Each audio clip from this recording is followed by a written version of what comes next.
Welcome back, everyone, to the Deep Dive. This time, we're tackling something I know a lot of you are interested in: how to improve your English skills quickly.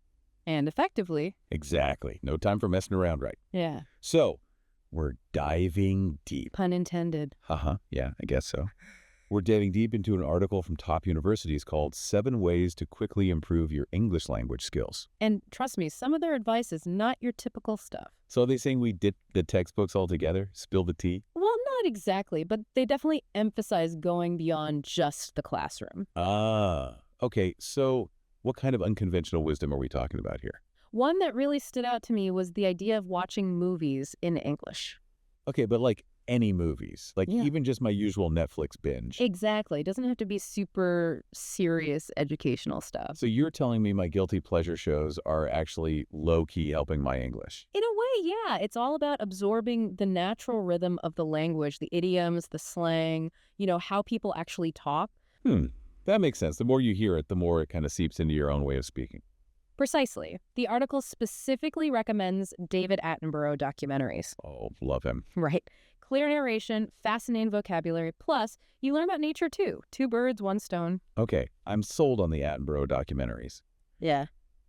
But the article doesn't stop there, right? What about staying up to date, with the news and all that? Oh, absolutely. And they go beyond just saying, read the headlines. They recommend checking out a variety of English news sources. Variety, huh? Like what we talking, newspapers, websites, magazines, the whole shebang. The whole shebang. Broadsheets, tabloids, even those later magazines. You know what I mean? Oh, yeah, I get you. So even catching up on celebrity gossip is secretly expanding my vocab. Who knew? Well, let's not get ahead of ourselves. The point is, each source exposes you to different styles and tones, which helps you understand how words are used in different contexts. Gotcha. Be a discerning newsreader, learn a thing or two. Yeah. But what about actually, actively engaging with the language? Any tips on that? Yes. One of my favorites is how they suggest we give the classic vocabulary notebook a 21st century upgrade. Ooh. Okay, so instead of just scribbling down definitions, what do they recommend? They encourage you to make it more, active. Imagine flashcards, but with a twist. Instead of just the definition, write down your own example sentence using that new word. So let's say I'm learning the word tantalizing. Perfect example. Instead of just writing the definition, try using it in a sentence about, I don't know, that delicious-looking cake you saw online today. Ooh, I like that. It makes it way more real than just staring at a dictionary definition. But of course, we can't forget about actually speaking the language, right? Absolutely. And the article emphasizes that speaking practice doesn't have to mean finding a native speaker partner all the time. Oh, good, because those can be hard to come by. So what are they suggesting? You can chat with other learners or even, talk to yourself. Out loud. Yep. No judgment here. Or even record yourself and listen back. It can be super helpful, though maybe a little cringy at first. Okay, I'll admit, listening to my own voice is kind of scary. Yeah. But I can see how it would highlight those little mistakes you don't catch otherwise. Exactly. You're more likely to pick up on those little grammar slip-ups or pronunciation things when you actually hear yourself say them out loud. Makes sense. Speaking of practice, we all know it's key for anything, but I'm guessing the article goes deeper than just practice makes perfect. Oh, they definitely do. They've got this really neat twist on the word of the day thing. Okay, now I'm intrigued. What's their take on it? Instead of picking some obscure word you'll never use in real life, they say choose words you'll actually need for your everyday life. Practical words, I like it. Exactly. Words related to your hobbies, your work, even just social stuff. It's about fluency you can use, not just showing off a big vocabulary. I'd rather be able to confidently order a coffee than know the definition of some obscure literary term, Yeah, exactly. It's all about making your practice actually useful for your life. And speaking of being proactive, they also talk about the importance of being curious when you're learning. Wait, so curiosity didn't actually kill the cat? Or the fluency in this case? Not at all. In fact, they argue that it's essential for rapid improvement. Okay, so how does that work in real life? What does being curious about language even look like? It means not just accepting everything at face value. Dig deeper. Say you come across a new phrase while you're reading. Okay. Don't just look up the definition and move on. Ask yourself, why did they use that specific phrase? Are there other ways to say the same thing? What subtle meaning does this word choice add? So basically, become a language detective. I like that. Exactly. The more you engage with the language like that, the more you'll discover its little quirks and build a deeper understanding. Which I imagine is what really leads to fluency. Not just knowing words, but understanding how to use them. You got it. It's about moving beyond just rote memorization and actually enjoying the process of discovery. Yeah. And speaking of enjoyment, You're going to say the article talks about having fun while you learn, aren't you? bingo. They make a big point that if it feels like a chore, you're way less likely to stick with it. Makes sense. So how do we add that fun factor into language learning? Well, they have some great suggestions, like playing word games with friends. Games, like those aren't just for kids anymore. Nope. Word games can be a fantastic way to learn new words, practice spelling and grammar, all while having fun with your buddies. Sounds like a win-win to me. Learning and fun, the best combo. So we've covered some really cool stuff already. Movies, news, being active with vocab, speaking practice, even having fun. But before we wrap this part up, there's something the article calls targeted improvement that I wanted to touch on. Oh, yeah, that's a key point. They acknowledge that becoming truly fluent takes time and dedication, no shortcuts there. Right. No magic overnight fluency button, sadly. Yeah.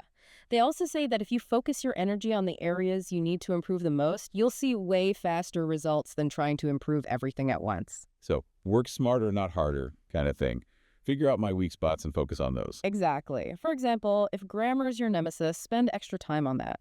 Or if listening is tough, immerse yourself in English podcasts. Be strategic. So it's all about being strategic with your time and effort.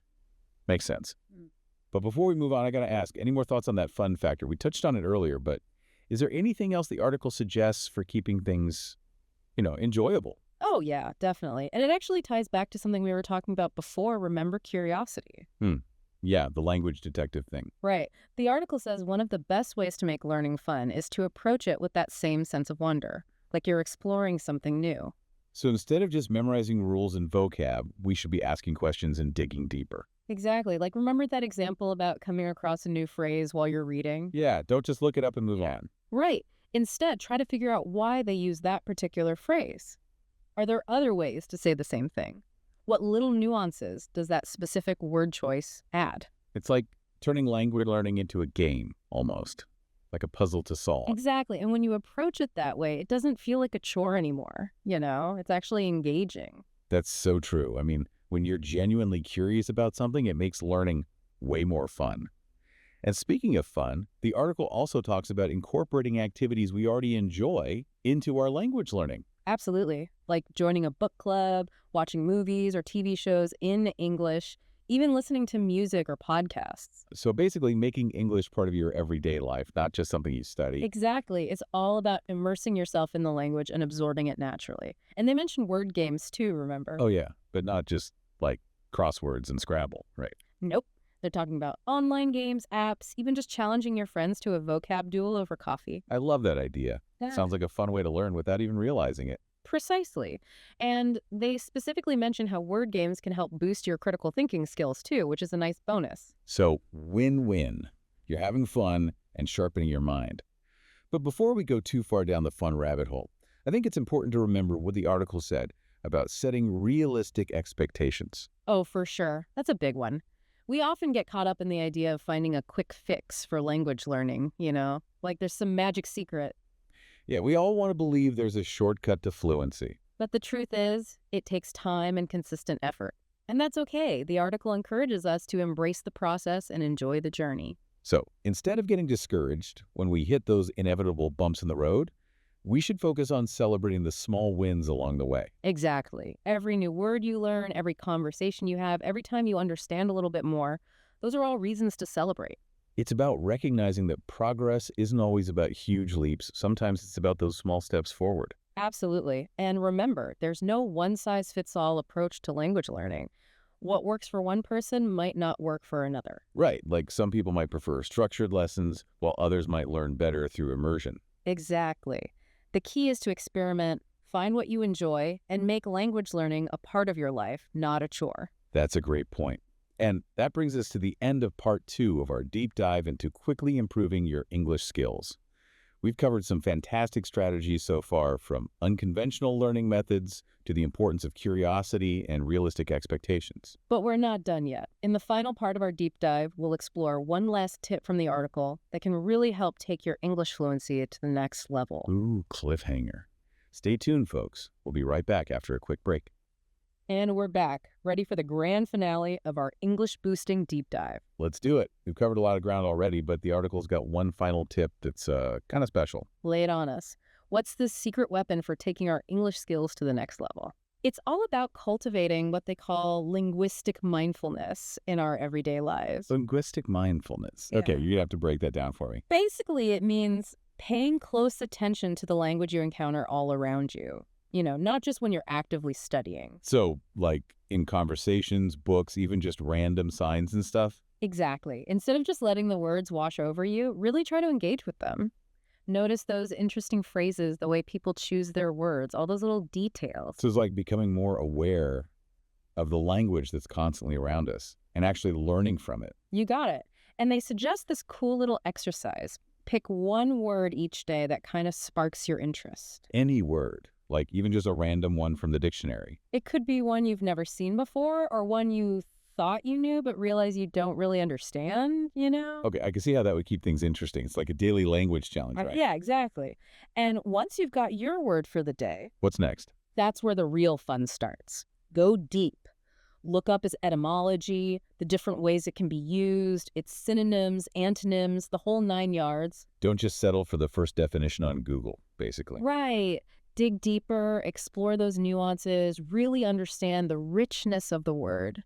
It's about going beyond the surface and appreciating the depth of the language, right? Exactly. And the more you do that, the more you'll start to see connections and patterns you never noticed before, you know? It's like you're not just learning words anymore, you're understanding how they all fit together. Precisely. And that deeper understanding, that's what truly unlocks fluency and confidence in a language. Couldn't agree more. So to wrap things up, if we want to improve our English, it sounds like the key takeaways are: Definitely embrace that sense of exploration. Make it fun, not a chore. be consistent. Even a little practice every day goes a long way. Focus on those weak spots. Work smarter, not harder. And most importantly, be mindful of the language all around us. Pay attention and learn from it. Couldn't have said it better myself. Well, folks, that's a wrap on our English boosting deep dive. We've explored some really cool strategies, and I hope you pick up some useful tips along the way. Remember, language learning is a journey, not a race. So enjoy the ride, stay curious, and keep those conversations flowing.